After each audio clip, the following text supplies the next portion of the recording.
Во Штипско Ново село денес беше отворен клуб каде пензионерите од оваа населба ќе можат да се дружат и да поминуваат дел од своето слободно време.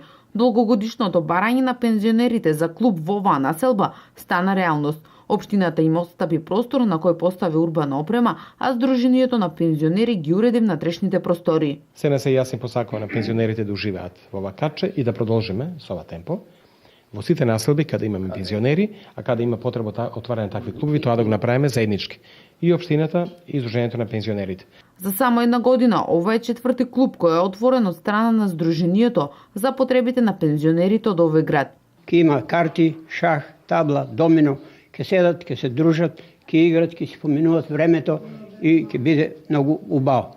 Задоволството е огромно на пензионерите кои живеат во Ново село, што и тие конечно добија свое катче за дружба.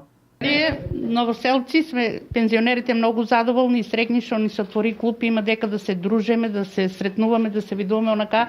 Или кај Јаворо беме, или кај самопослуга да се договориме негде ако треба да одеме преку пензионерите. Сега сме многу благодарни на градоначалникот и на преседателот што отвориме клуб у Ново село за да има дека да се дружиме и да се собираме. Во е убаво што отворија многу. Сите ќе збират од кој шак играе, кој карти, кој друго. И има свашто. И затоа треба збереме ние да работиме заеднички сите од и да одржаваме чисто и хијена да имаме. Активностите за отварање на пензионерски клубови во останатите населби во Штип нема да застанат. Секаде каде што има потреба Сдруженијето на пензионери во соработка со општина Штип ќе направа напори да отворат клуб за пензионерите да имаат услови за дружба и рекреација.